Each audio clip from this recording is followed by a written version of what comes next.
진짜 애기잖아. 누가, 누가 이런 폭설에 애를 버린 거야? 영하 15도의 기록적인 폭설이 몰아치던 서울역 뒷골목. 쓰레기 더미 사이에서 죽어가는 가느다란 신음이 들려왔습니다. 삶을 포기하려던 한 노숙자가 그 소리를 따라갔습니다.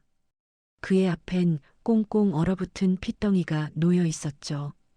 그 아기의 맑고 깊은 눈동자를 본 순간 그는 외면할 수 없었습니다. 이 노숙자는 알지 못했습니다.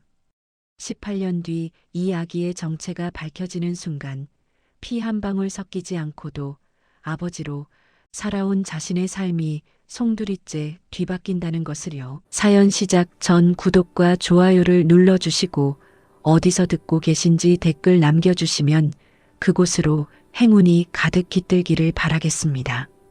저녁 6시 정각 서초동 법원 종합청사 로비는 그야말로 아수라장이었습니다. 퇴근하는 직장인들과 카메라를 든 취재진이 뒤엉켜서 숨소리조차 내기 힘들 만큼 꽉 막혀 있었죠. 천장의 차가운 조명은 대리석 바닥에 반사되어 눈을 찔러댔고 사람들의 고함과 카메라 셔터 소리가 뒤섞여 귀가 먹먹할 정도였습니다. 로비 정면의 대형 전광판에는 붉은색 글씨로 긴급 속보가 흐르고 있었습니다. 한성그룹의 후계자를 유괴한 파렴치한 범죄자 최민석의 1차 공판이 오늘 열린다는 소식이었죠. 검은색 호송차가 청사 입구에 멈춰 서자 수십 명의 기자가 굶주린 짐승처럼 차 문으로 달려들었습니다. 굳게 닫혔던 문이 열리고 두 손에 무거운 수갑을 찬 아버지가 천천히 고개를 숙인 채 밖으로 내렸습니다. 아버지의 거친 손등에는 오래전 수리공 시절에 얻은 깊은 흉터와 딱딱하게 굳은 살이 훈장처럼 박혀 있었고 그 손이 파르르 떨리는 것을 본 19살 아들의 가슴은 갈기갈기 찢어지는 것 같았습니다. 최민석, 너 같은 인간은 살 가치도 없어. 남의 집 귀한 자식을 데려다가 뭐 아들로 키워. 이 파렴치한 인간아. 말 좀 해보세요. 한성그룹 돈 뜯어내려고 쇼한 거 맞죠? 얼굴 좀 들어보라고. 기자들의 날선 욕설이 비수처럼 날아와 꽂혔지만 아버지는 입을 굳게 다물었습니다. 그때 경찰들이 세워둔 노란 제지선을 뚫고 교복을 입은 아들이 울부짖으며 달려나왔습니다. 아들의 목소리는 비참하게 꺾여서 로비의 소음을 뚫고 울려 퍼졌습니다. 아빠, 아빠 나 여기 있어. 제발 나 좀 봐. 저 사람들이 하는 말 다 거짓말이잖아. 그렇지? 아빠가 나한테 그럴 리 없잖아. 아들의 절규에 아버지는 이를 악물고 시선을 바닥으로 고정했습니다. 아들의 목소리가 들릴 때마다 아버지의 어깨가 움찔거렸지만 아버지는 끝내 고개를 들지 않았습니다. 오히려 죄인처럼 등을 굽힌 채 경찰들의 손에 이끌려 법정 안으로 발걸음을 옮겼습니다. 아들의 교복 주머니 안에는 며칠 전 아버지가 경찰에 연행되던 급박한 순간에 억지로 쥐어주었던 낡은 금목걸이가 들어 있었습니다. 묵직한 금속의 감촉이 아들의 허벅지에 닿을 때마다 아버지가 마지막으로 남겼던 서늘한 당부가 환청처럼 들려왔죠. 지호야, 이 목걸이가 내 진짜 부모를 찾아줄 거다. 이제 이 못난 애비는 잊어. 너는 더 넓은 세상으로 가야 해. 알겠니? 법정 안 피고인석에 앉은 아버지의 등은 아들에게 세상에서 가장 작고 외로워 보였습니다. 재판장이 입장하고 법정 안은 찬물을 끼얹은 듯 조용해졌습니다. 오직 아들의 거친 숨소리만 들릴 뿐이었죠. 검사가 일어나 민석의 죄명을 낭독하기 시작했습니다. 18년 전 재벌가의 아이를 납치해 신분을 세탁하고 복수의 도구로 삼았다는 내용이었습니다. 대형 스크린에는 기록적인 폭설이 내렸던 당시 뉴스 자료 화면이 띄워졌습니다. 영하 15도의 한파 속에서 갓난아기를 데리고 도망친 범죄자라는 수식어가 아버지의 이름 옆에 붙었습니다. 아버지는 화면 속 흩날리는 눈발을 보며 속으로 생각했습니다. 그래, 그날 내가 너를 품에 안지 않았다면 너는 정말 한 줌의 얼음이 되었겠지. 하지만 현실은 냉혹했습니다. 재판장이 엄중하게 물었습니다. 피고인 최민석, 검찰의 모든 공소 사실을 인정합니까? 아버지는 방청석 맨 끝에 앉아 자신을 비웃는 윤상구 전무를 발견했습니다. 그리고는 천천히 주먹에 힘을 뺐습니다. 아버지는 갈라진 목소리로 대답했습니다. 네, 전부 인정합니다.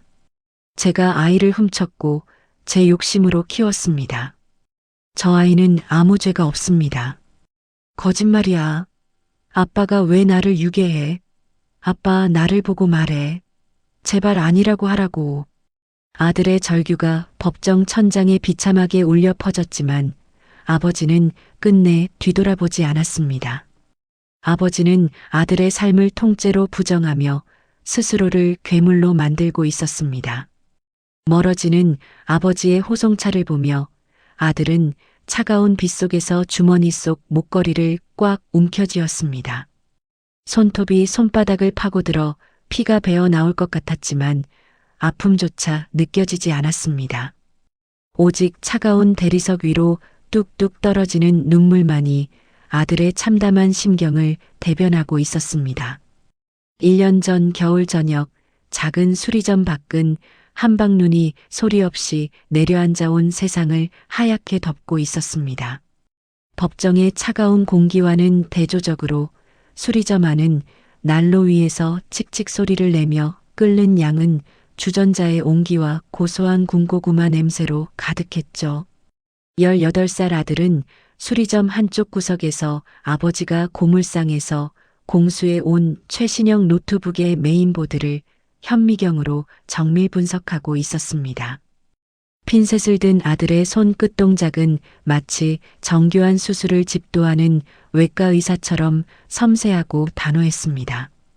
아들은 한참 동안 회로 사이를 헤집더니 결국 타버린 아주 작은 칩셋 하나를 찾아내고는 길게 한숨을 내뱉었습니다. 아빠, 이거 설계가 완전히 쓰레기예요. 데이터가 몰리는 이 구간에 열이 너무 많이 나서 칩셋이 견디질 못하고 타버린 거라고요. 이건 수리가 아니라 태생적인 결함이에요. 진짜 만든 놈들 천벌 받아야 돼요. 원인을 바로 찾아내다니 역시 우리 아들답네. 그 좁은 판 안에서 얼마나 뜨거웠으면 저 지경이 됐을까. 기계도 참 불쌍하지. 근데 아빠, 부품이 이미 단종됐어요. 이 좁은 회로 안에서 열을 분산시킬 방법이 도저히 없네요. 물리적인 한계라는 게 이런 건가 봐요. 포기해야 할 것 같아요. 아버지는 낡은 다리미를 고치다 말고 돋보기를 고쳤으며 아들의 작업을 대견하게 바라보았습니다. 천재적인 두뇌를 가진 아들에게도 정해진 회로도 안에서만 답을 찾는 방식은 벽에 부딪힌 모양이었습니다. 아버지는 말없이 아들 곁으로 다가와 겉표지가 다해진 낡은 가죽 노트를 아들의 책상 위에 펼쳐 놓았습니다. 그 노트 속에는 수많은 선로가 복잡하게 얽혀 있는 낡은 기찻길 도면이 빼곡하게 그려져 있었습니다. 아버지는 손가락으로 복잡한 선로 하나를 짚으며 입을 열었습니다. 지호야, 내가 지금 보고 있는 회로도가 이 기찻길이랑 똑같다는 생각 안 드니? 선로는 한 줄인데 기차가 수십 대씩 한꺼번에 몰려들면 결국 대형 사고가 나는 법이다. 너라면 어떻게 할래? 기차를 줄일 거야? 아니면 아예 선로를 다 부숴버릴 거야? 그게 질문이에요? 둘 다 답이 아니잖아요. 기차를 멈출 수는 없으니까요. 그렇다고 선로를 다 부수면 기계 자체가 고철이 되는 걸요. 아빠, 나 놀리는 거죠? 아버지는 차가운 금속 책상을 툭툭 치며 아들의 눈을 똑바로 응시했습니다. 평소의 인자한 모습과는 달리 인생의 쓴맛을 다 본 사람만이 낼 수 있는 단호하고 날카로운 목소리였습니다. 이럴 땐 잠시 옆으로 기차를 빼두는 대피선을 만들면 되는 거야. 세상이 시키는 대로 남들이 정해준 길로만 가다간 내 인생도 저 칩셋처럼 과부하 걸려서 새카맣게 타버린단다.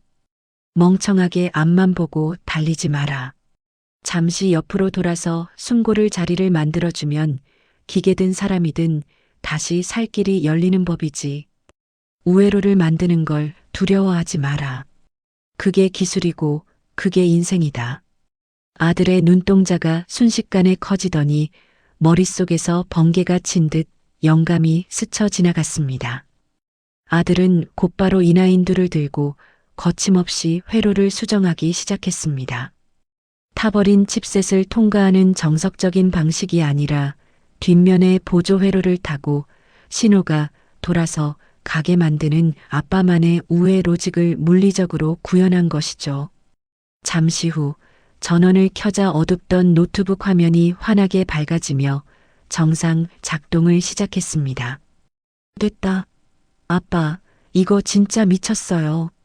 교과서에는 절대 안 나오는 방법인데 어떻게 이런 생각을 하셨어요? 아빠 혹시 천재 아니에요? 녀석, 인생 선배 말을 들으면 자다가도 떡이 생긴다니까. 이제 그만하고 이 고구마나 까먹어라. 내가 가진 그 비상한 머리는 항상 사람을 살리는 길을 찾는 데만 쓰거라. 알겠지? 아버지는 기뻐하는 아들의 어깨를 툭 치며 갓 구운 군고구마를 건넸지만 창밖의 눈발을 바라보는 눈시울은 조금씩 붉어지고 있었습니다. 사실 이 기술은 과거 자신이 한성그룹에서 완성하려 했던 비운의 기술이었습니다.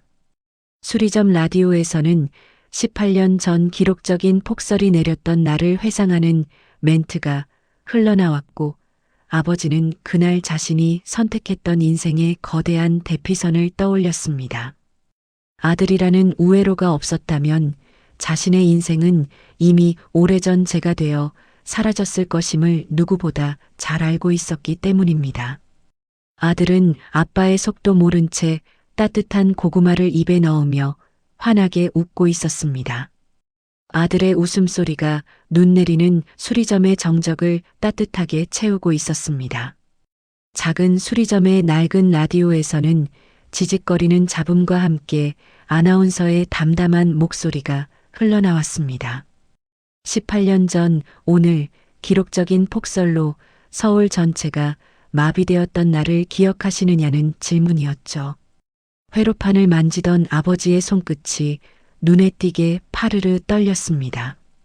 아버지의 눈동자는 초점을 잃고 서서히 흐려지더니 기억은 순식간에 18년 전 그 시린 겨울날로 되돌아갔습니다.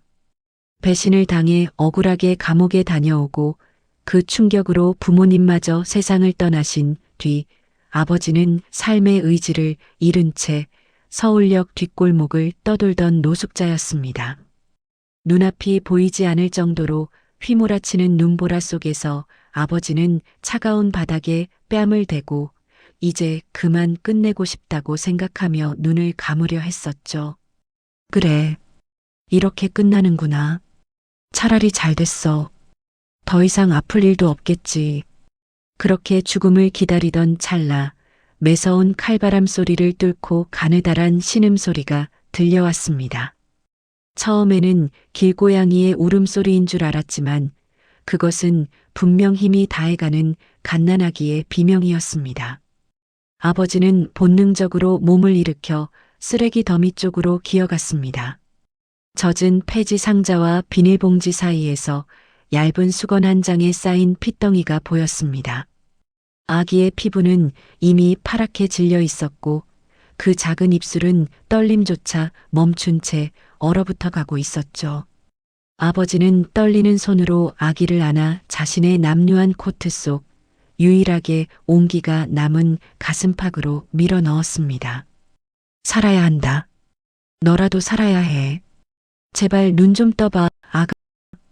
아기의 가녀린 목에는 끊어진 낡은 금목걸이가 하나 걸려 있었지만 아버지는 그것이 무엇인지 살필 겨를도 없이 오직 아기를 살려야겠다는 일념으로 밤새 서울역 간철을 뛰며 자신의 체온을 나누어 주었습니다. 아침이 밝고 아버지가 지쳐 쓰러지려던 순간 품 안에서 아기가 기적처럼 으앙하고 울음을 터뜨렸습니다. 아버지는 그 소리를 듣고 눈 속에 주저앉아 펑펑 울음을 터뜨렸습니다. 그날 이후 지호는 누군가에게 유괴한 아이가 아니라 죽으려던 아버지에게 다시 살아야 할 이유를 선물한 하늘의 축복이 되었습니다. 아빠 왜 그래요? 어디 아픈 거예요? 19살 아들의 목소리에 아버지는 소스라치게 놀라며 현실로 돌아왔습니다. 아버지는 눈가에 맺힌 습기를 황급히 닦으며 어색하게 웃어 보였습니다. 아들은 걱정스러운 표정으로 아버지를 보다 자신의 전교 1등 성적표를 작업대 위에 툭 올려놓았습니다. 이거 봐요, 아빠. 나 약속 지켰죠? 그러니까 이제 배달 알바는 좀 줄여요. 나 장학금 받으면 대학 등록금 걱정 없으니까.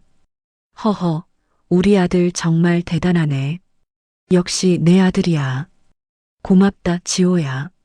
아버지는 성적표를 보며 대견함과 동시에 가슴 깊은 곳에서 올라오는 공포를 느꼈습니다. 아들이 너무 똑똑해지고 유명해지면 혹시 누군가 그날의 진실을 캐내고 아들을 데려가지는 않을까 하는 불안감이었죠. 그때 철물점 배칠성 사장이 셔터를 쾅쾅 두드리며 들어왔습니다. 최 씨, 아침부터 무슨 놈의 라디오를 그렇게 크게 틀어. 내 목소리보다 크잖아. 배 사장은 투덜대며 들어오더니 지호의 성적표를 힐끗 보고는 코방귀를 뀌었습니다. 그리고는 검은 봉투를 작업대 위에 툭 던지며 말했죠. 이거 우리 마누라가 사고를 너무 많이 끓였다고 버린다길래 가져왔어. 난 냄새도 맡기 싫으니까 너네가 다 먹어치워라. 아버지는 츤데레 같은 배 사장의 배려에 고맙다고 인사를 건넸습니다. 아버지는 아들에게 사골 국물을 데워주며 속으로 굳게 다짐했습니다. 누가 뭐라 해도 너는 내 아들이다. 내가 평생 유괴범 소리를 듣는 한이 있어도 너를 다시는 그 차가운 눈더미 속으로 돌려보내지 않겠다고 말이죠. 밖에는 18년 전 그날처럼 눈발이 날리기 시작했고 아버지는 수리점 구석 벽조목 상자 속에 숨겨둔 목걸이를 떠올리며 마른 침을 삼켰습니다. 늦은 밤 수리점 거실에서 지호는 초조하게 창밖 골목 어귀를 살피고 있었습니다. 아버지가 평소보다 1시간이나 늦었기 때문이죠. 밖에는 살을 애듯 차가운 칼바람이 몰아치고 있었고 잠시 후 대문 밖에서 끼익거리는 기분 나쁜 금속 마찰음과 거친 숨소리가 들려왔습니다. 지호가 현관문을 열자마자 들이닥치는 냉기와 함께 아버지가 시동 꺼진 오토바이를 온 힘을 다해 밀며 마당으로 들어섰습니다. 아버지는 아들을 보자마자 억지로 밝은 척을 하며 입을 열었습니다. 지호야, 안 자고 왜 나왔어? 아빠 금방 들어간다고 했잖아. 아빠, 얼굴이 왜 이래요? 코끝까지 다 얼어붙었잖아. 이 추운 날씨에 이걸 왜 여기까지 밀고 와요? 누구한테 좀 도와달라고 하지. 이게 뭐야? 지호는 피떡처럼 빨갛게 얼어버린 아버지의 두보를 자신의 따뜻한 손으로 감싸쥐었습니다. 아버지는 아들의 손길이 미안해 슬쩍 피하며 허허 웃었지만 손바닥은 이미 얼음장보다 차가웠고 배달 장갑 끝에서는 녹은 눈물이 뚝뚝 떨어지고 있었습니다. 지호는 아버지를 방으로 밀어넣고 따뜻한 차를 내왔지만 아버지는 아들 몰래 아픈 무릎을 움켜쥐며 신음을 삼켰습니다. 아버지는 지호가 잠든 줄 알고 쓰레기통 옆에 숨겨뒀던 신형 오토바이 전단지를 꺼내 물끄러미 바라보았습니다. 300만 원이라는 숫자를 보던 아버지는 깊은 한숨을 내쉬며 전단지를 다시 구겨 쓰레기통 깊숙이 밀어 넣었습니다. 다음 날 아침 마당에 세워진 낡은 오토바이를 살피던 지호는 손잡이에 걸린 아버지의 장갑을 발견했습니다. 손가락 끝에 커다란 구멍이 나 있는 것을 본 순간 지호의 가슴은 미어지는 것 같았습니다. 아버지는 이 낡은 장갑 하나로 그 혹독한 추위를 견디며 오토바이를 밀고 왔던 것입니다. 그때 철물점 배 사장이 나타나 혀를 찼습니다. 야, 정규 1등. 저 오토바이 이제 시체나 다름없어. 내 아빠 무릎 다 나가겠더라. 어젯밤에 내가 태워준데도 지 아들 공부 방해된다고 기어코 저걸 밀고 가더라고. 진짜 고집불통이라니까. 지호는 그 말에 심장이 무너져 내리는 통증을 느꼈습니다. 자신이 편하게 공부하는 동안 아버지는 목숨을 걸고 길 위를 구르고 있었던 것이죠. 지호는 당장 돈을 벌 방법을 찾기 위해 컴퓨터 앞에 앉았습니다. 한참을 검색하던 지호의 눈에 번쩍 뜨이는 공고가 들어왔습니다. 한성그룹 통합물류센터? 야간 분류 작업 일당 20만 원 보장? 그래, 우리나라 제일 큰 대기업이니까 돈도 잘 주겠지. 여기서 한 달만 하면 아빠 오토바이 충분히 사드릴 수 있어. 지호는 아버지가 한성그룹과 어떤 악연으로 얽혀 있는지 꿈에도 모른 채 친구의 신분증을 빌려 그곳에 지원하기로 결심했습니다. 지호는 퇴근한 아버지에게 들키지 않도록 거짓말을 준비했습니다. 아빠, 나 이번 방학 때 학교에서 우수 장학생 심화 캠프에 뽑혔어요.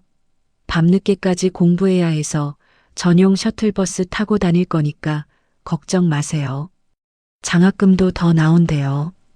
어이구, 우리 아들 기특하기도 하지. 아빠가 새 오토바이 사주려고 했는데 내가 먼저 효도를 하는구나. 조심히 다녀와라. 아버지는 아들이 기특해 눈물을 글썽이며 지호의 손을 꼭 잡았습니다. 지호는 아버지의 거친 손을 차마 마주보지 못한 채 가방 속에 작업용 조끼를 숨기고 집을 나섰습니다. 아버지를 향한 지호의 순수한 효심이 오히려 거대한 비극의 문을 열고 있다는 사실을 두 사람은 아직 알지 못했습니다. 눈발이 거세지는 밤, 지호는 그렇게 한성그룹이라는 호랑이 굴을 향해 첫 발을 내디뎠습니다. 19살 아들은 심화 캠프에 간다는 새빨간 거짓말을 남긴 채 매일 저녁 셔틀버스에 몸을 실었습니다. 버스가 도착한 곳은 경기도 외곽에 위치한 거대한 요새, 바로 한성그룹 통합물류센터였죠. 최첨단 자동화 설비가 번쩍이며 돌아가고 있었지만 명절을 앞두고 쏟아지는 살인적인 물량을 감당하지 못해 창고 곳곳에서는 병목 현상이 터져 나오고 있었습니다. 아들은 상하차 보조 업무를 맡아 쉴 새 없이 밀려드는 택배 상자들과 사투를 벌였습니다.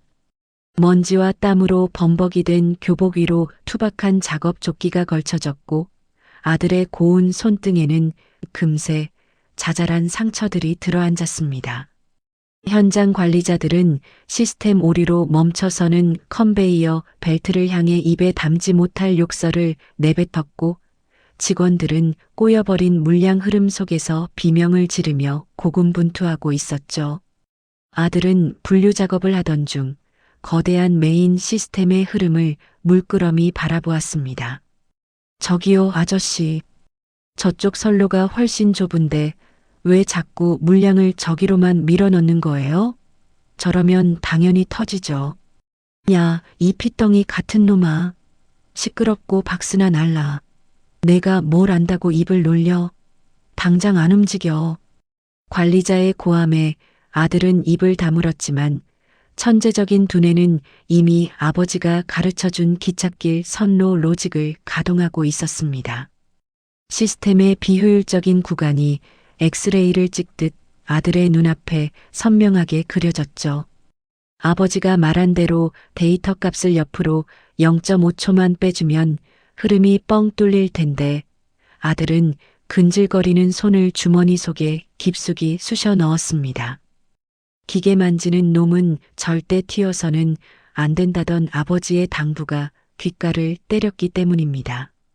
아들은 자신의 천재성을 억누르며 묵묵히 집만 날랐습니다. 한편 수리점에 홀로 남은 아버지는 아들이 독서실 기숙사에서 밤새 공부하는 줄만 알고 지호가 좋아하는 고기 반찬을 정성껏 준비했습니다. 아버지는 약국에 들러 가장 비싼 종합 영양제 한 박스를 샀습니다. 우리 지호가 공부하느라 기력이 다 빠졌을 텐데 이 못난 아비가 해줄 게 이것밖에 없네. 지호야, 아빠는 정말 괜찮으니까 아무 걱정 말고 공부 열심히 해라. 아버지는 영양제 박스 위에 삐뚤빼뚤한 글씨로 진심을 적어두었습니다. 새벽 5시 알바를 마친 아들이 녹초가 된 몸으로 동네 시장 어귀에 도착했습니다. 셔틀버스에서 내린 아들의 어깨에는 돌덩이 같은 피로가 얹혀 있었죠. 아들은 아버지에게 들키지 않으려고 수리점 뒷골목으로 숨어들다 철물점 셔터를 올리던 배칠성 사장과 정면으로 마주쳤습니다. 배 사장은 꾀죄죄한 아들의 몰골과 가방 사이로 삐져나온 한성물류 작업 조끼를 보고 눈이 휘둥그레졌습니다. 야, 최지호. 너 이 새끼 새벽부터 어디서 이 거지 꼴을 하고 나타나는 거야? 너 공부하러 캠프 갔다며. 이게 다 뭐야? 아저씨, 제발요. 제 목소리 좀 낮추세요. 아빠한테는 절대 비밀로 해주셔야 해요. 저 진짜 죽어요. 미친놈아. 너 전교 1등이라며. 손목 나가면 공부는 어떻게 하려고 이 노가다 판에서 구르는 거야? 내 아비가 알면 기절 초풍할 일이다. 아들은 눈시울을 붉히며 배 사장의 손을 꽉 잡았습니다. 아빠 오토바이를 제 손으로 꼭 사드리고 싶다는 아들의 말에 배 사장은 짐짓 더 화를 내며 주머니에서 꼬깃꼬깃한 5만 원권 한 장을 꺼내 가방에 쑤셔 넣었습니다. 아들은 고맙다며 눈물을 훔치고 담벼락을 넘어 자기 방 창문으로 몰래 들어갔습니다. 잠시 후 아버지가 조심스럽게 문을 열고 들어와 아들의 이불을 덮어주고 나갔습니다. 아들은 베개에 얼굴을 묻고 소리 없이 흐느꼈습니다. 아버지를 속이는 죄책감과 아버지를 지키겠다는 결심이 아들의 어린 마음 속에서 격렬하게 충돌하고 있었습니다. 설 명절을 일주일 앞둔 한성그룹 통합물류센터는 그야말로 전쟁터였습니다. 전국에서 밀려든 선물 세트와 택배 상자들이 산더미처럼 쌓여 창고가 터져나갈 지경이었죠. 아들은 몰려드는 물량을 처리하기 위해 3일 연속 야간 잔업을 하며 입술이 새하얗게 부르튼 채 분류 작업에 매진하고 있었습니다. 그런데 갑자기 물류센터 전체에 귀를 찢는 듯한 경보음이 울려 퍼졌습니다. 수킬로미터에 달하는 모든 컨베이어 벨트가 일시에 멈춰버린 것입니다. 창고 안은 순식간에 아수라장으로 변했습니다. 뭐야? 왜 멈췄어? 빨리 안 움직여. 지금 1분에 수억 원이 날아가고 있다고. 시스템 오버로드입니다. 데이터가 병목 현상을 일으키면서 메인 서버가 완전히 잠겨버렸습니다. 재부팅하면 데이터가 다 날아갑니다. 본사에서 급파된 IT 기술팀이 달라붙어 자판을 두드렸지만 독일제 메인 시스템의 복잡한 로직은 이미 거대한 실타래처럼 엉켜버린 상태였습니다. 설 대목에 물류가 멈추면 수조 원의 손실이 발생하는 절체절명의 위기였죠. 아들은 분류조끼를 입은 채 관제실 밖 유리창 너머로 꼬여버린 시스템 도표를 물끄러미 바라보았습니다. 아들의 머릿속에는 아버지가 가르쳐준 기찻길 선로 도면이 홀로그램처럼 떠오르며 오류 지점을 정확히 관통했습니다. 저건 메인 선로의 문제가 아니라 들어오는 데이터가 너무 많아서 나가는 문을 못 찾고 있는 것이었습니다. 아들은 본능적으로 우회로를 설계했습니다. 저기요. 이거 선로만 옆으로 좀 빼주면 다시 돌아갈 것 같은데. 제가 한번 해봐도 될까요? 시간 없잖아요. 뭐, 알바생 주제에 어디서 끼어들어. 당장 안 나가? 여기가 어디라고 감히. 비켜봐요. 당신들이 버벅대는 사이에 물건 다 썩게 생겼으니까. 나 못 믿겠으면 그냥 구경이나 하시든가. 아들은 기술팀장을 밀쳐내고 빈 단말기 앞에 앉아 코드를 입력하기 시작했습니다. 아들의 손가락이 키보드 위를 춤추듯 움직였습니다. 아버지가 기술 노트에 적어둔 낡은 수식들이 아들의 손끝에서 현대적인 프로그래밍 코드로 변환되었죠. 아들은 억지로 막힌 서버를 뚫는 대신 아버지가 가르쳐준 대로 데이터를 잠시 유령 섹터로 우회시켰다가 순차적으로 복귀시키는 임시 선로 로직을 주입했습니다. 단 10분 후 거짓말처럼 붉은 경고등이 초록색으로 바뀌고 멈췄던 컨베이어 벨트가 거친 숨을 내쉬며 다시 돌아가기 시작했습니다. 움직인다. 물량이 빠지기 시작했어. 살았다. 창고 곳곳에서 직원들의 환호성이 터져나왔고 관제실은 정적에 휩싸였습니다. 기술팀장과 관리자들은 멍하니 고등학생 알바생을 바라보았습니다. 전문가들도 포기한 물류마비를 단 10분 만에 해결한 것이죠. 마침 현장 취재를 나와 있던 경제부 기자와 대형 유튜버의 카메라가 이 모든 광경을 생생하게 담아냈습니다. 설날 물류 대란을 막은 전설의 알바생이라는 제목으로 아들의 영상은 순식간에 SNS와 뉴스메인을 장악하며 전국적인 화제가 되었습니다. 한편 서울 성북동의 대상그룹 본사 전무실에서 무심코 TV 뉴스를 켠 윤상구 전무는 그 화면을 보고 들고 있던 와인잔을 떨어뜨려 산산조각을 냈습니다. 말도 안 돼. 저 얼굴은 분명히 죽었어야 했는데 저놈이 어떻게 살아있는 거야. 화면 속 아들의 얼굴은 18년 전 자신이 죽음으로 몰아넣었던 친형과 한치의 오차도 없이 똑같았습니다. 윤상구의 얼굴은 핏기 하나 없는 창백한 유령처럼 변해버렸고 고요했던 전무실에는 깨진 유리 조각 위로 붉은 와인이 피처럼 번져나갔습니다. 이제 아버지가 숨겨온 거대한 비밀의 댐에 금이 가기 시작한 것입니다. 성북동 대상그룹 전무실 안은 깨진 와인잔 파편과 붉은 와인으로 뒤범벅이 되었습니다. 윤상구 전무는 분노로 일그러진 얼굴을 한 채 비서에게 고함을 질렀죠. 18년 전 자신의 손으로 완벽하게 지워버렸다고 믿었던 과거가 텔레비전 화면 속에서 살아 움직이고 있었으니까요. 저놈 누구야? 당장 저 알바생 뒷조사해. 1분이라도 늦으면 내 놈. 목도 같이 날아갈 줄 알아. 어디서 감히 내 눈앞에 나타나. 죄송합니다, 전무님. 바로 확인하겠습니다. 홍보팀에서도 지금 저 학생 때문에 난리가 났습니다. 한성그룹 홍보팀은 이 천재 소년 덕분에 기업 이미지가 좋아졌다며 축제 분위기였지만 윤상구에게는 사형 선고나 다름없었습니다. 한편 동네 수리점 앞은 이웃들로 인산인해를 이루었습니다. 아들이 나라를 구했다며 사람들이 몰려들었죠. 하지만 아버지는 영문도 모른 채 손님들을 맞이하다 가게 구석 낡은 텔레비전 화면을 보고 그대로 얼어붙었습니다. 한성그룹 로고가 선명한 조끼를 입은 아들의 얼굴 뒤로 자신이 그토록 숨기고 싶어 했던 우회선로 로직 코드가 흐르고 있었습니다. 아버지는 온몸의 피가 거꾸로 솟는 기분을 느끼며 텔레비전 전원을 강제로 뽑아버렸습니다. 이게 왜? 지호야, 안 돼. 제발 그곳만큼은 안 된다. 아버지는 미친 사람처럼 수리점 문을 걸어 잠그고 덜덜 떨리는 손으로 아들에게 전화를 걸었지만 아들은 쏟아지는 인터뷰 요청 때문에 전화를 받지 않았습니다. 그 시각 윤상구의 집무실에 지호의 신상 보고서가 도착했습니다.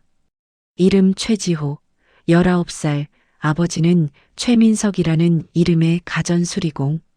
그 이름을 듣는 순간 윤상구는 의자에서 넘어질 뻔하며 얼굴이 흙빛으로 변했습니다. 18년 전 자신이 모든 것을 뺏고 길바닥으로 내몰았던 그 최민석이 살아있었던 것입니다. 최민석? 내 놈이었어. 18년 동안 내 형의 자식을 키우면서 이날만을 기다린 거지. 나를 무너뜨릴 복수의 칼날로 내 조카를 키운 거야. 새벽 2시 아들이 들뜬 얼굴로 두툼한 일당 봉투를 품에 안고 돌아왔습니다. 아들은 문을 열자마자 자랑스럽게 소리쳤죠. 아빠, 나 캠프가 아니라 알바했어. 돈 이만큼 벌었어. 이제 아빠 새 오토바이 사줄 수 있어. 하지만 거실 한가운데 앉아있던 아버지가 벌떡 일어나 아들의 뺨을 세차게 때렸습니다. 찰싹하는 소리가 정막을 깼고 아들은 난생 처음 맞아보는 아버지의 손길에 충격을 받아 봉투를 떨어뜨렸습니다. 아빠, 왜 이래? 내가 뭘 잘못했다고 때려. 돈 벌어온 게 죄야? 너 한성물류센터 갔지? 거기 왜 갔어? 아빠가 절대 눈에 띄지 말라고 했잖아. 왜 내 말을 안 들어? 내가 죽고 싶어서 환장했어? 아빠 오토바이 고장 났잖아. 밤마다 아빠 무릎 아파서 신음하는 거 보기 싫어서 그랬다고. 그게 그렇게 잘못된 거야? 아버지는 아들을 지켜야 한다는 공포 때문에 차마 진실을 말하지 못한 채 무작정 아들을 방으로 밀어 넣었습니다. 아들은 아버지가 갑자기 겁쟁이처럼 구는 것을 이해할 수 없었습니다. 아빠는 맨날 숨어서만 살아. 나 이제 전교 1등이고 대기업에서도 인정받는 사람이야. 아빠처럼 찌질하게 안 살 거라고. 아버지는 거실 바닥에 주저앉아 머리를 감싸쥐고 오열했습니다. 자신의 욕심으로 아이를 데려온 것이 결국 독이 되어 돌아왔음을 직감했죠. 같은 시각 수리점 앞 골목 어귀에는 검은색 고급 승용차 한 대가 소리 없이 멈춰 섰습니다. 차 유리창이 내려가고 살기 가득한 눈빛으로 수리점을 노려보는 윤상구의 얼굴이 비치며 비극의 서막이 올랐습니다. 아버지는 아들을 지키고 싶었지만 아들은 그 손길을 폭력과 구속으로만 받아들였습니다. 뺨을 맞은 아들은 처음으로 가출을 결심하고 차가운 밤거리를 헤맸습니다. 갈 곳 없는 아들 앞에 어둠을 뚫고 윤상구의 은색 세단이 소리 없이 멈춰섰죠. 윤상구가 직접 차에서 내려 아들에게 다가갔습니다. 그의 표정은 세상 어디에도 없는 인자한 신사의 모습이었습니다. 지호군, 어제 뉴스를 봤네. 자네 같은 천재가 이런 길바닥에서 방황하는 건 국가적 손실이야. 아버님과 다툰 모양이군. 누구세요? 저를 어떻게 아시죠? 나는 한성그룹의 전무 윤상구라고 하네. 자네의 그 놀라운 재능을 정당하게 대우해주고 싶어서 직접 찾아왔어. 자네 아버지는 자네의 재능을 이해하기엔 너무 지치신 것 같더군. 윤상구는 아들을 최고급 레스토랑으로 데려가 평생 구경도 못한 진미를 대접했습니다. 화려한 조명과 부드러운 음악 속에서 윤상구는 달콤한 제안을 건넸습니다. 우리 그룹의 IT 장학생으로 선발하고 싶네. 유학은 물론이고 경영 수업까지 받게 해줄 생각이야. 자네는 이런 낡은 수리점이 아니라 더 넓은 세상에서 놀아야 할 사람이야. 아들은 아버지의 구멍난 장갑과 낡은 수리점이 떠올라 잠시 흔들렸습니다. 내가 성공하면 아버지도 편하게 살 수 있을 거라는 순진한 생각이 아들을 지배했죠. 윤상구는 최신형 고성능 노트북을 선물하며 쐐기를 박았습니다. 아들은 윤상구를 자신을 알아봐준 고마운 어른으로 여기기 시작했고 아버지를 세상에 뒤처진 겁쟁이로 치부하게 되었습니다.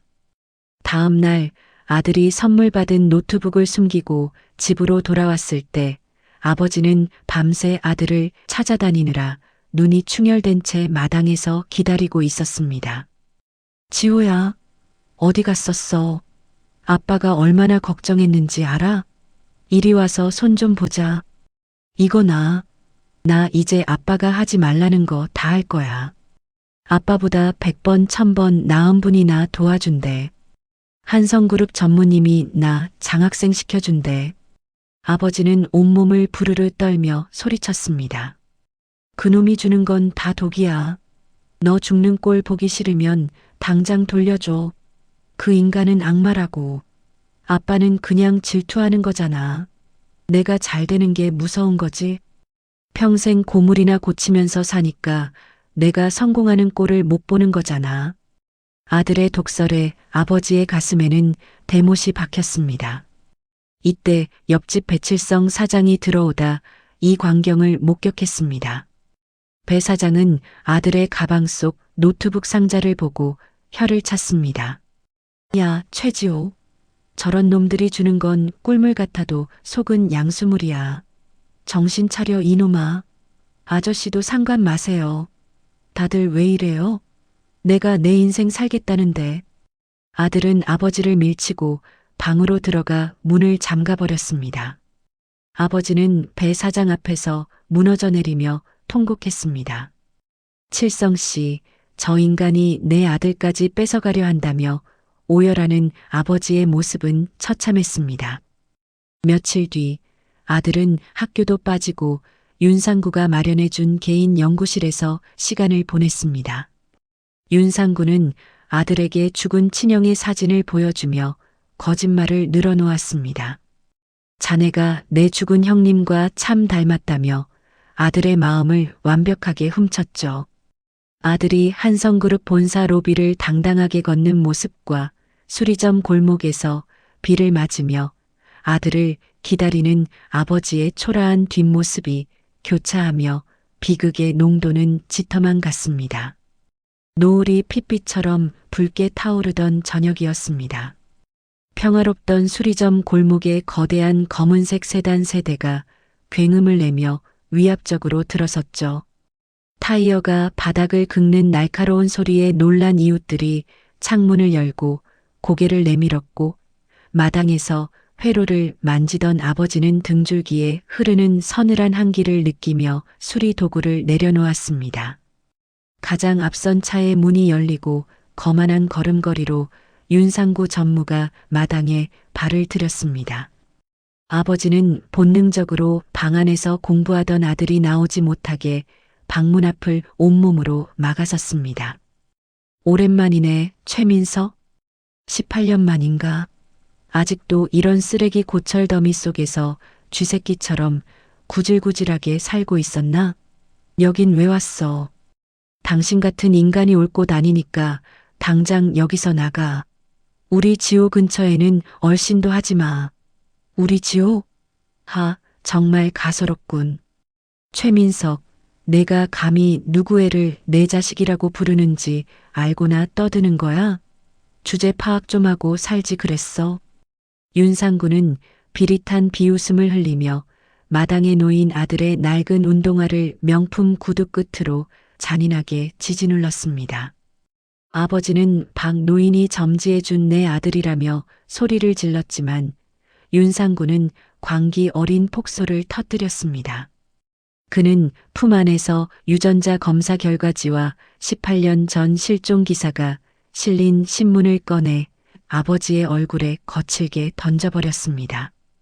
그애 내 형님 아들이야. 한성그룹의 유일한 적통 후계자 윤호준이라고. 내가 18년 동안 훔쳐서 숨겨둔 보물 상자가 바로 이 아이란 말이다. 아버지는 마치 거대한 망치로 머리를 얻어맞은 듯 그 자리에서 석상처럼 굳어버렸습니다.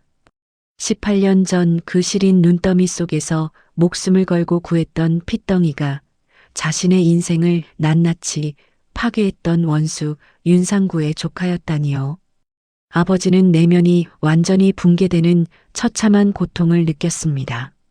내가 내 인생을 뺏은 놈의 혈육을 내 목숨보다 아끼며 키웠단 말인가 하는 자괴감이 온몸을 휘감았습니다. 윤상구는 넋이 나간 아버지의 귓가에 대고 뱀처럼 차갑게 속삭였습니다.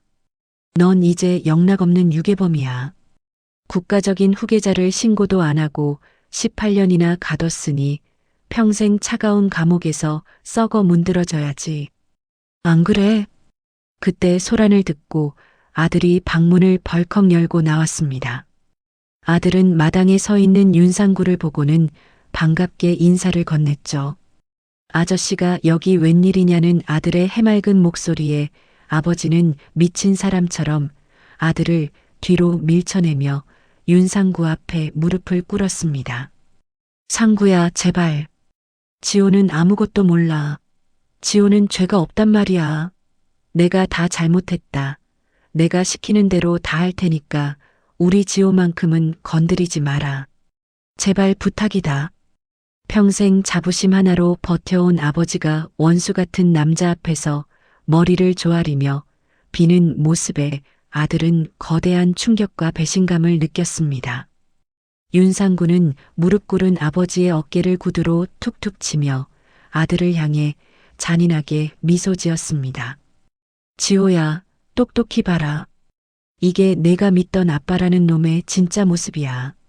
널 납치해서 내 인생을 가로막은 비열한 유괴범의 정체라고. 아들은 아빠가 유괴범이라는 소리에 정신이 아득해졌습니다. 아버지는 지호가 원수의 핏줄이라는 사실보다 지금 이 순간 아들을 뺏길지도 모른다는 공포에 질려 짐승처럼 울부짖었습니다. 골목 어귀에서 이를 지켜보던 배칠성 사장이 몽둥이를 들고 달려왔지만 경호원들에게 가로막혀 바닥에 짓눌리고 말았죠. 윤상구는 아들의 손을 강제로 잡아 끌며 차로 향했습니다. 가자, 호준아. 이제 내 진짜 집으로 가야지. 저기 널 훔친 노숙자 놈은 이제 경찰서로 갈 거니까 신경 꺼라. 아들이 차창 너머로 무릎 꿇은 채 오열하는 아버지를 바라보며 비명을 질렀고 검은 세단이 먼지를 휘날리며 사라졌습니다. 아버지는 텅 빈 마당에 홀로 남아 찢어진 신문지 조각을 붙잡고 통곡했습니다.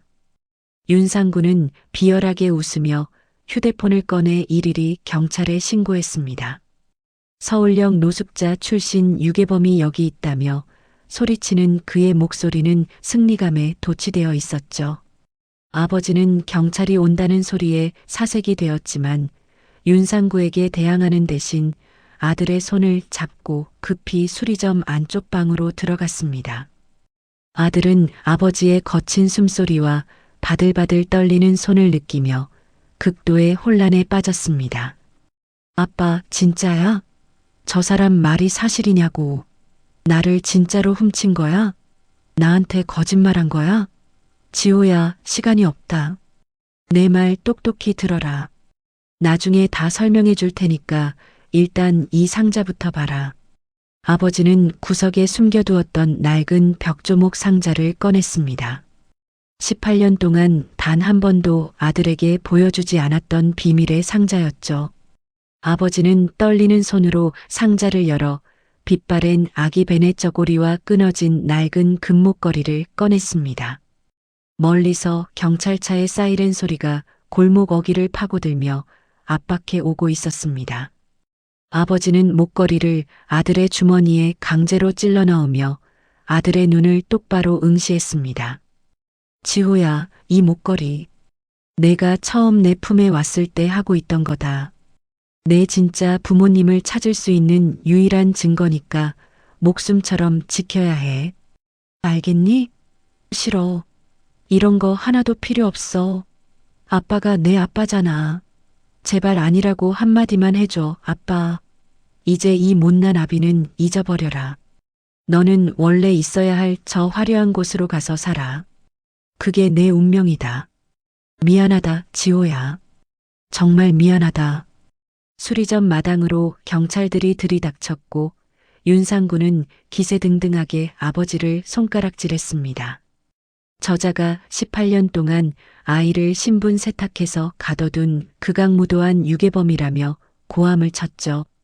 경찰들이 아버지의 팔을 꺾어 바닥에 짓누르고 차가운 수갑을 채웠습니다. 철컥하는 날카로운 금소금이 수리점 천장을 때렸습니다. 아들이 방에서 뛰어나와 아버지에게 매달리려 했지만 윤상구의 경호원들이 아들을 거칠게 잡아 떼어냈습니다. 아빠 가지 마. 이거 놓으라고, 이 나쁜 놈들아. 우리 아빠 데려가지 마. 아들의 절규가 좁은 마당을 가득 채웠지만 아버지는 일부러 고개를 돌려 아들의 시선을 피했습니다. 여기서 마음이 약해지면 아들이 범죄자의 자식이라는 꼬리표를 평생 달고 살까봐 억지로 모진 눈빛을 했습니다. 그때 철물점 배칠성 사장이 망치를 들고 뛰어나와 경찰들을 막아섰습니다. 이봐요, 순경 양반. 이 인간이 어떤 사람인데 수갑을 채우는 거야. 최 씨가 지호를 어떻게 키웠는지 내가 옆에서 다 봤다고. 당장 풀어줘. 법적 절차입니다. 방해하지 마세요. 비키지 않으면 당신도 공무집행 방해로 연행하겠습니다.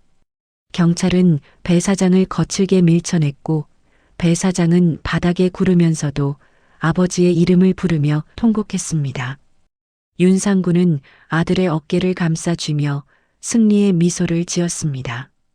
이제 이 괴물 같은 놈한테서 벗어나는 거라며 아들을 차로 끌고 갔죠. 아버지는 경찰차에 태워지기 직전 바닥에 쓰러진 배 사장과 찰나의 시선을 교환했습니다. 지호를 부탁한다는 그 처절한 눈빛에 배 사장은 이를 악물며 눈물을 닦았습니다. 최 씨, 걱정 마라. 내 목숨을 걸고서라도 지호는 내가 꼭 지킬 테니까. 아들은 강제로 윤상구의 세단 뒷좌석에 태워졌습니다. 차 유리창 너머로 압송되는 아버지의 초라한 뒷모습이 점점 멀어져 갔습니다. 아들은 주머니 속 목걸이를 꽉 움켜쥐었습니다. 아버지가 준 마지막 물건이 원망스러우면서도 차마 놓을 수가 없었죠. 수리점 마당에는 주인을 잃은 라디오 부품들과 아들의 알바비 봉투가 바람에 날리며 흩어졌습니다. 마을 사람들은 수리점 영감이 유괴범이었다며 수군거렸고 부자가 18년 동안 쌓아 올린 공든 탑은 그렇게 하룻밤 사이에 무너져 내렸습니다.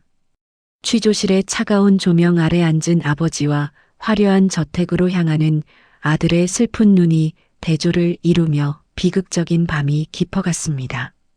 한성그룹의 성북동 저택은 겉으로 보기엔 눈이 부실 정도로 화려했지만 19살 아들에게는 창살 없는 감옥 그 자체였습니다. 거대한 방 안에는 최신형 컴퓨터와 수백만 원을 호가하는 명품 옷들이 가득 채워져 있었지만 아들은 그 호사스러운 물건들이 자신을 비웃고 있는 것처럼 느껴졌습니다.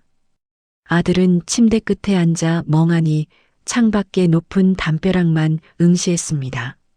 그때 방문이 열리고 윤상구 전무가 구두 소리를 요란하게 내며 들어왔습니다. 그는 침대 옆 협탁에 조작된 서류 뭉치를 툭 던지며 차가운 목소리로 말을 건넸습니다. 호준아, 아직도 그 지저분한 수리공 놈을 그리워하는 거니? 정신 차려라. 그 인간은 널 아들로 본 게 아니라 언젠가 한성그룹에서 돈을 뜯어낼 복권으로 생각한 거야. 여기 신탁 서류들을 봐라. 내 명의로 거액의 신탁을 노리려 했던 흔적들이 아주 선명하지 않니? 거짓말이야. 아빠가 그럴 리 없어. 아빠는 나를 위해서 평생을 고생만 하셨다고요. 고생? 그건 연기였지. 너를 완벽하게 세뇌하기 위한 아주 치밀한 연극이었단 말이다. 내가 들고 있는 그 싸구려 금목걸이도 사실은 너를 유괴했다는 증거이자 나중에 우리 집안에 돈을 요구할 때 쓰려던 비장의 카드였을 뿐이야. 아직도 그 쓰레기 같은 인간을 아빠라고 부르고 싶니? 아들은 절규하며 저항했지만 마음 한구석에서는 아버지가 건넸던 목걸이가 정말 나를 버린 증거가 아닐까 하는 의심의 싹이 트기 시작했습니다. 한편 좁고 차가운 감옥에 갇힌 56살 아버지는 아들이 저택에서 잘 적응하고 있을지만을 걱정하며 독방에서 기도를 멈추지 않았습니다. 아버지는 변호사조차 거부한 채 모든 것은 내가 유괴한 것이니 나만 처벌해달라는 진술만을 반복하며 스스로를 고립시켰습니다. 드디어 재판 첫날이 밝았고 아들은 경호원들에게 이끌려 법정으로 향했습니다. 법원 입구에 수많은 취재진 사이에서 아들은 주머니 속 목걸이를 만지작거리며 아버지를 마지막으로 한 번만 더 믿어보려 했습니다. 하지만 피고인석에 앉은 아버지는 아들이 온 것을 알면서도 끝내 뒤를 돌아보지 않았습니다. 아버지는 갈라진 목소리로 자백했습니다. 네. 검사님의 공소 사실을 전부 인정합니다. 제가 18년 전 그 아이를 훔쳤습니다. 재벌집 아들이라는 걸 알고 나중에 복수의 도구로 쓰기 위해 데려온 것입니다. 제 욕심이었습니다. 아들은 아버지의 그 한마디에 18년 동안 쌓아온 자신의 모든 세계가 무참히 무너져 내리는 것을 경험했습니다. 아빠, 나한테 이 목걸이를 준 게 진짜 부모한테 가라는 작별 선물이었어? 진짜 나를 사랑한 게 아니었어? 아들은 법정에서 오열하며 비명을 질렀지만 아버지의 차가운 태도는 변함이 없었습니다. 재판이 끝나고 저택으로 돌아온 아들은 식음을 전폐하고 어두운 방 안에 처박혔습니다. 윤상구는 아들의 절망을 즐기며 아들의 어깨를 감싸주었습니다. 이제 알겠느냐며 내 옆에는 우리 한성 가문밖에 없다는 그의 말은 아들의 심장에 칼처럼 꽂혔습니다. 그 시각 철물점 배칠성 사장은 아들이 걱정되어 저택 담벼락을 서성이다 경호원들에게 쫓겨났습니다. 배 사장은 철물점 트럭을 몰고 정문에서 시위를 벌였지만 거대한 권력 앞에 무력하게 밀려날 뿐이었죠. 이 나쁜 놈들아, 우리 지호 나오라고 해. 내 놈들이 애 머릿속에 무슨 독을 집어넣은 거야. 최 씨가 어떤 사람인데 이래. 방 안의 아들은 배 사장의 목소리를 희미하게 들었지만 아저씨도 아빠랑 한패라며 귀를 막아버렸습니다. 아들은 주머니에서 금목걸이를 꺼내 쓰레기통에 던져버리려다 펜던트에 묻은 아버지의 손때를 보고 차마 던지지 못한 채 침대에 엎드려 흐느꼈습니다. 아버지는 나를 복수의 도구로만 썼던 것이라 확신하며 아들의 마음은 증오로 딱딱하게 굳어갔습니다. 윤상구는 아들이 완전히 무너진 것을 확인하고 재판이 끝나면 아들을 해외로 보내 신분을 완전히 세탁할 음모를 꾸몄습니다. 쏟아지는 달빛 아래 화려한 저택방 한가운데서 죽은 듯 누워있는 아들의 공허한 눈빛이 비극의 정점을 찍고 있었습니다. 저택방 안에서 아버지에 대한 증오와 배신감에 휩싸여 있던 아들은 결국 아버지가 준 목걸이를 바닥에 거칠게 내팽개쳤습니다. 그때 방문이 열리고 윤상구 전무가 들어와 바닥에 떨어진 목걸이를 구두로 툭툭 건드렸습니다. 아직도 이 천한 물건을 안 버리고 있었니? 그 더러운 노숙자 놈의 냄새가 여기까지 진동하는구나. 호준아, 내일 재판이 끝나면 넌 바로 미국으로 떠날 거다. 거기서 새 이름으로 완벽한 후계자가 되는 거야. 알겠니? 윤상구는 목걸이를 쓰레기통에 발로 차넣으며 비웃었습니다. 죽은 부모님이 알면 통곡하겠다며 저런 고철 덩어리를 유품이라고 믿고 살았냐는 그의 말은 오만함의 극치였습니다. 그가 나간 뒤 아들은 쓰레기통 속에 처박힌 목걸이를 멍하니 바라보았습니다. 천한 물건, 고철이라는 윤상구의 오만한 말은 오히려 아들의 머릿속에 아버지와 함께했던 소중한 기억들을 강제로 소환했습니다. 아들은 떨리는 손으로 쓰레기통에서 목걸이를 다시 꺼냈습니다. 목걸이에 묻은 먼지를 닦아내자 아버지가 밤마다 목걸이를 닦으며 내던 거친 숨소리가 들리는 것만 같았죠. 아빠, 정말 나를 이용한 거야? 근데 왜 그렇게 매일 밤 울면서 이걸 닦았어? 왜 그렇게 슬픈 눈으로 나를 본 거야? 아들의 마음속에 미세한 균열이 생기기 시작했습니다. 문득 아들은 손바닥에 놓인 펜던트의 무게가 이상하다는 것을 깨달았습니다. 순금 펜던트 치고는 속이 비어 있는 듯 미세하게 가벼웠죠. 천재적인 감각을 가진 아들의 손끝에 펜던트 측면에 아주 미세한 이질감이 느껴졌습니다. 일반인은 절대 모를 0.1mm의 유격이었습니다. 아들은 펜던트 가장자리를 손톱으로 긁어보았습니다. 이것은 단순한 장신구가 아니라 누군가 의도적으로 숨겨둔 정밀한 구조물임을 직감했습니다. 아들은 방 안에 정밀 도구가 없자 주변 물건들을 개조하기 시작했습니다. 손톱깎이에 날을 갈고 샤프 펜슬의 촉을 이용해 즉석에서 정밀 공구를 만들어냈습니다. 아버지가 수리점에서 가르쳐준 결을 따라가는 법을 떠올리며 아들은 숨을 멈추고 펜던트의 이음새를 조심스럽게 파고들었습니다. 툭 하는 아주 작은 소리와 함께 펜던트가 반으로 갈라졌습니다. 그리고 그 안에서 오래되어 부식된 구리색 칩 하나가 바닥으로 떨어졌습니다. 아들은 직감했습니다. 이것이 아버지가 자신에게 전해주려던 목숨보다 소중한 진짜 유산임을 말이죠. 아들은 윤상구가 감시용으로 준 노트북을 꺼내 순식간에 보안망을 우회했습니다. 칩에 부식된 단자를 연필심 가루로 메워 전도율을 높이는 임기응변까지 발휘했죠. 노트북에 칩을 연결하자 1년 전 수리점에서 아버지가 가르쳐준 데이터 우회 복구 프로그램 로직이 자동으로 가동되었습니다. 화면에 파형이 나타나고 지지직거리는 소음과 함께 18년 전 그날의 대화가 흘러나오기 시작했습니다. 형님은 이제 끝났어. 이 아이, 뒷날이 무서우니 여기서 처리해야지. 이 정도 날씨면 알아서 얼어 죽겠지? 내 손에 피 묻힐 필요 없어. 한성은 이제 내 거야. 화면 속에서 들려오는 윤상구의 서늘한 목소리에 아들은 소름이 돋아 입을 막았습니다.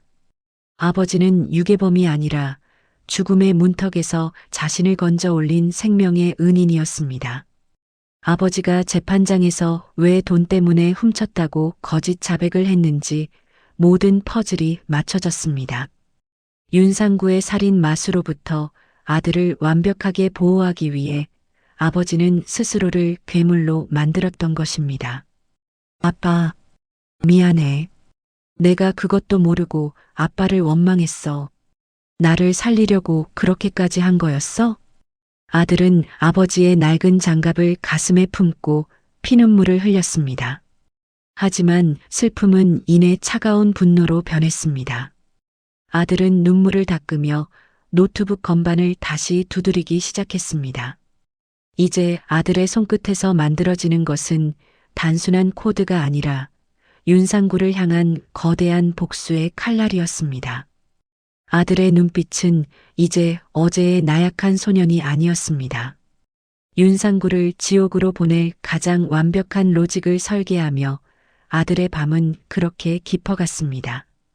재판 당일 새벽 6시 성북동 저택의 공기는 서리가 내린 듯 차가웠습니다.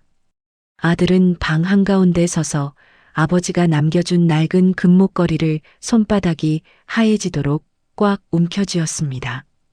방문 밖에서는 윤상구가 붙여둔 경호원들의 무거운 구두 소리가 규칙적으로 들려왔고 아들은 자신이 정상적인 방법으로는 절대로 이 화려한 감옥을 나갈 수 없음을 본능적으로 깨달았습니다.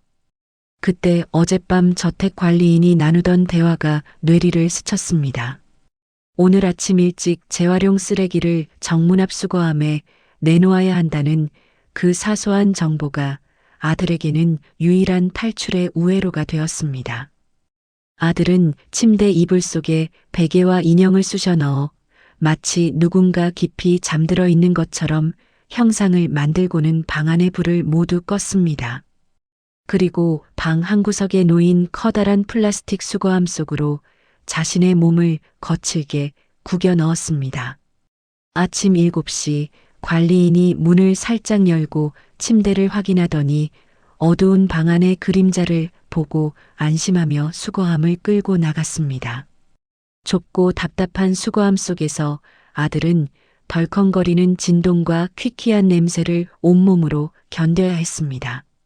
18년 전 자신을 처음 발견했을 때 아버지가 느꼈을 그 참담함을 떠올리며 아들은 이를 악물었습니다. 아빠, 조금만 기다려요. 내가 지금 갈게요. 수거함이 정문 밖 인적이 드문 배출 장소에 놓이고 관리인이 멀어지자 아들은 조심스럽게 뚜껑을 열고 밖으로 기어 나왔습니다. 엉망이 된 교복을 대충 털어낸 아들은 저택에서 멀리 떨어진 동네 어기 공중전화 부스로 전력 질주했습니다. 아저씨, 저예요. 호준이에요. 지금 저택 뒷길 버스 정류장 앞이에요. 제발 빨리 와주세요. 전화를 끊자마자 멀리서 거친 엔진 소리가 들려왔고 낡은 파란색 포터 트럭 한 대가 타이어 타는 냄새를 풍기며 아들 앞에 멈춰 섰습니다. 58살 배칠성 사장이 운전석 창문을 내리고 경악스러운 표정으로 소리쳤습니다. 아, 너 진짜 쓰레기통에서 나온 거야? 꼴이 이게 뭐야? 일단 타 빨리. 아저씨, 아빠 재판 10시예요. 법원까지 얼마나 걸릴까요? 저 꼭 가야 해요. 야, 임마. 칠성 철물 배달 경력이 30년이야. 이 낡은 포터가 저 잘난 벤츠보다 빠르다는 거 오늘 똑똑히 보여줄 테니까 손잡이 꽉 잡아라. 아들은 트럭 안에서 운동화 밑창에 숨겨왔던 칩을 꺼내 배 사장에게 녹음된 내용을 들려주었습니다. 이 정도 날씨면 알아서 얼어 죽겠지라는 윤상구의 서늘한 목소리가 낡은 스피커를 타고 흐르자 배 사장의 눈은 경악으로 커졌고 핸들을 쥔 손을 부르르 떨었습니다. 이 천벌을 받을 인간들 같으니라고. 최 씨 그 등신이 자기를 죽이려던 놈 조카인 줄도 모르고 지 목숨을 바쳐서 널 키웠단 말이냐? 지호야. 내 아빠는 이 세상에서 제일 바보 같은 성자다. 내가 오늘 그 성자체면 좀 세워줘야겠다. 배 사장은 민석의 희생에 가슴을 치며 엑셀을 끝까지 밟았습니다. 뒤늦게 탈출을 알아챈 윤상구의 비서들이 검은색 차량으로 트럭 뒤를 쫓기 시작했지만 배 사장은 여유롭게 비웃으며 기어를 바꿨습니다. 이곳은 내 배달길이라며 골목길을 자유자재로 누비는 트럭의 움직임은 예술에 가까웠습니다. 드디어 법원 종합청사가 보이기 시작했고 배 사장은 뒷골목 담벼락에 차를 세웠습니다. 정문은 위험하니 쪽문으로 뛰라는 배 사장의 응원을 뒤로하고 아들은 법정을 향해 신발이 벗겨질 듯 전력 질주하기 시작했습니다. 서초동 법원 대법정 내부에는 숨막히는 정적이 흐르고 있었습니다. 판결 선고를 앞두고 방청석은 기자들과 한성그룹 관계자들로 가득 찼고 피고인석의 아버지는 모든 것을 체념한 듯 수갑찬 손을 늘어뜨린 채 고개를 깊게 숙이고 있었습니다. 아무것도 모르는 윤상구 전무는 방청석 맨 앞줄에 앉아 여유롭게 시계를 보며 아들이 이미 공항으로 향했을 것이라 확신하며 비릿한 미소를 짓고 있었죠. 그때 재판장이 엄숙하게 입을 열었습니다. 피고인 최민석의 미성년자 약취 및 유인 혐의에 대해 최종 판결을 선고하겠습니다. 판사가 판결문을 읽기 시작하려던 찰나 법정 뒷문이 거칠게 열리며 쾅 소리가 울려 퍼졌습니다. 만신창이가 된 교복 차림에 얼굴에 검댕이가 묻은 아들이 가쁜 숨을 몰아쉬며 법정 한가운데로 걸어 들어왔습니다. 잠시만요. 제가 이 재판의 유일한 증인이자 피해자입니다. 재판장님, 저에게 할 말이 있습니다. 아들의 쨍한 목소리가 법정 천장에 박히자 아버지는 소스라치게 놀라 뒤를 돌아보았습니다. 지호야, 내가 왜 여기 있느냐며 말을 잇지 못하는 아버지의 눈에 눈물이 맺혔습니다. 당황한 윤상구가 비서들에게 눈짓했지만 법정 경위들이 아들을 보호하며 증인석으로 안내했습니다. 아들은 떨리는 걸음으로 증인석에 앉아 윤상구를 매섭게 쏘아보며 진술을 시작했습니다. 저기 앉아있는 최민석 씨는 유괴범이 아닙니다. 저를 쓰레기 더미에서 건져 올려 18년 동안 자기 목숨보다 저를 더 아껴준 제 진짜 아버지입니다. 그리고 진짜 범인은 바로 저기 앉아있는 윤상구 전무입니다. 법정안이 발칵 뒤집혔고 윤상구 측 변호사가 아이의 심리가 불안정하다며 소리쳤지만 아들은 주머니에서 칩이 연결된 기기를 꺼냈습니다. 아빠에게 배운 기술로 복구한 진실이라며 재생 버튼을 누르자 법정 대형 스피커를 통해 윤상구의 서늘한 목소리가 명확하게 터져 나왔습니다. 이 정도 날씨면 알아서 얼어 죽겠지. 한성은 이제 내 거야라는 음성이 울려 퍼지자 방청석에서는 경악 섞인 비명이 터져 나왔습니다. 아들은 눈물을 흘리며 윤상구를 손가락으로 가리켰습니다. 진짜 살인범은 저 사람입니다. 자기 형을 죽이고 조카인 저를 눈더미에 던진 악마라고요. 우리 아빠는 저를 유괴한 게 아니라 저 악마한테서 저를 구해준 겁니다. 윤상구는 사색이 되어 도망치려 했지만 아들이 미리 법정 서버에 전송해둔 윤상구의 비자금과 기술 탈취 증거들이 스크린에 실시간으로 떠오르며 그의 발목을 잡았습니다. 아들은 아버지를 바라보며 절규했습니다.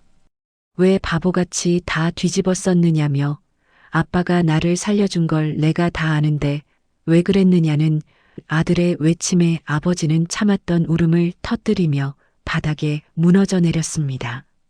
검사는 즉석에서 윤상구에 대한 긴급 체포를 요청했고 판사는 선고를 중단하며 수사기관에 사건 이첩을 명령했습니다. 법정 경위들이 윤상구의 팔목에 차가운 수갑을 채웠습니다.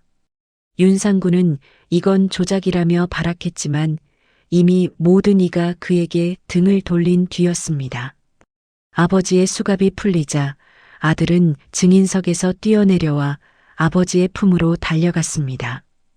부자는 법정 한가운데서 서로를 껴안고 통곡했습니다.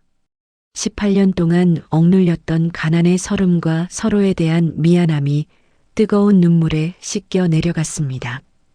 법원 밖에서 트럭을 지키던 배칠성 사장이 승전보를 듣고 길게 경적을 울리며 부자의 승리를 알렸고 정의는 그렇게 가장 낮은 곳에서부터 다시 시작되고 있었습니다.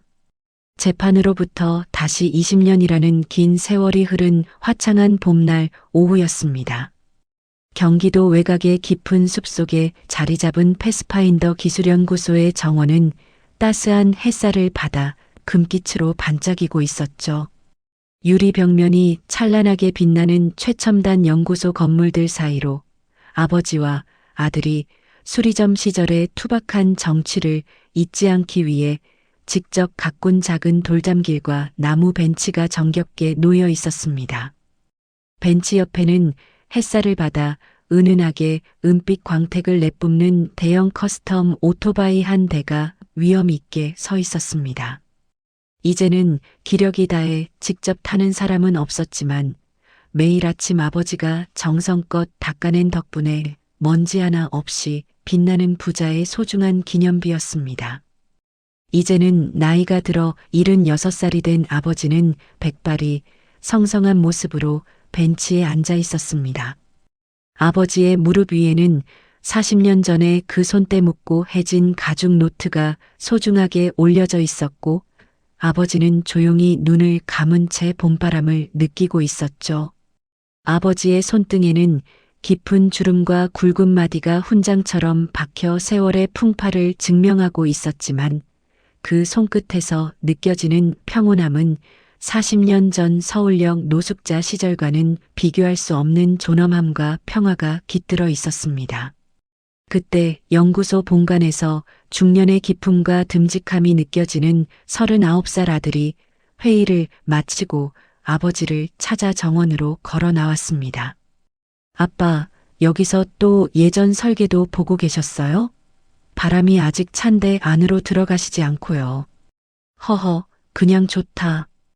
이 낡은 종이 한 장에 적힌 삐뚤빼뚤한 글씨들이 우리 인생을 여기까지 데려왔나 싶어서 자꾸만 옛날 생각이 나는구나. 아들은 대표로서의 권위를 내려놓고 아버지 곁으로 다가와 아무 말 없이 나란히 앉았습니다. 두 사람 사이에는 흐르는 공기만으로도 서로의 진심이 온전히 전달되고 있었죠. 그때 연구소 정문으로 익숙하고 낡은 엔진 소리를 내며 파란색 포터 트럭 한 대가 천천히 들어와 멈춰 섰습니다. 이제는 여든을 바라보며 거동이 조금 느려진 배칠성 사장이 트럭에서 내려 모자를 벗으며 지팡이를 짚고 다가왔습니다. 최 씨, 그리고 우리 최 대표, 내가 오늘 그냥 오기 뭐해서 가게 문 닫고 달려왔다. 여기는 올 때마다 적응이 안 되네. 건물이 너무 좋아서 말이야. 칠성 씨 오셨어? 멀리 오느라 고생했네. 여기 좀 앉게나. 진짜 고생 많았다, 최 씨. 자네가 이 녀석을 이렇게 훌륭하게 키워냈으니 자네는 세상에서 제일 성공한 놈이야. 내 말이 맞지? 배 사장은 아버지의 굽은 어깨를 투박하게 툭 치며 가족보다 진한 자랑스러움을 눈빛에 담아보냈습니다. 아버지는 배 사장의 거친 손을 꽉 맞잡으며 고개를 끄덕였습니다. 지난 세월 지호의 삼촌 노릇을 자처하며 곁을 지켜준 배 사장은 이들 부자 인생의 가장 고마운 우애로였습니다. 배 사장이 웃으며 먼저 자리를 비워주자 정원 산책로를 따라 놓인 작은 조경용 선로 위로 벚꽃잎들이 마치 하얀 눈송이처럼 소복하게 내려앉았습니다. 아버지는 그 풍경을 보며 40년 전 서울역 뒷골목의 그 처절했던 폭설 속 기억을 떠올렸습니다. 그때는 이 선로가 어디로 이어지는지도 모르고 무작정 뛰기만 했어. 파랗게 질린 내 체온만 지킬 수 있다면 내 목숨은 아무래도 좋았으니까. 정말 무섭고 추운 길이었지. 아빠가 그 차가운 길을 포기하지 않고 달려준 덕분에 제가 지금 이 따뜻한 풍경을 보고 있는 거예요. 이제 더 이상 춥게 오토바이를 밀지 않아도 돼요. 우리가 만든 이 길이 이제는 세상을 따뜻하게 연결하고 있잖아요.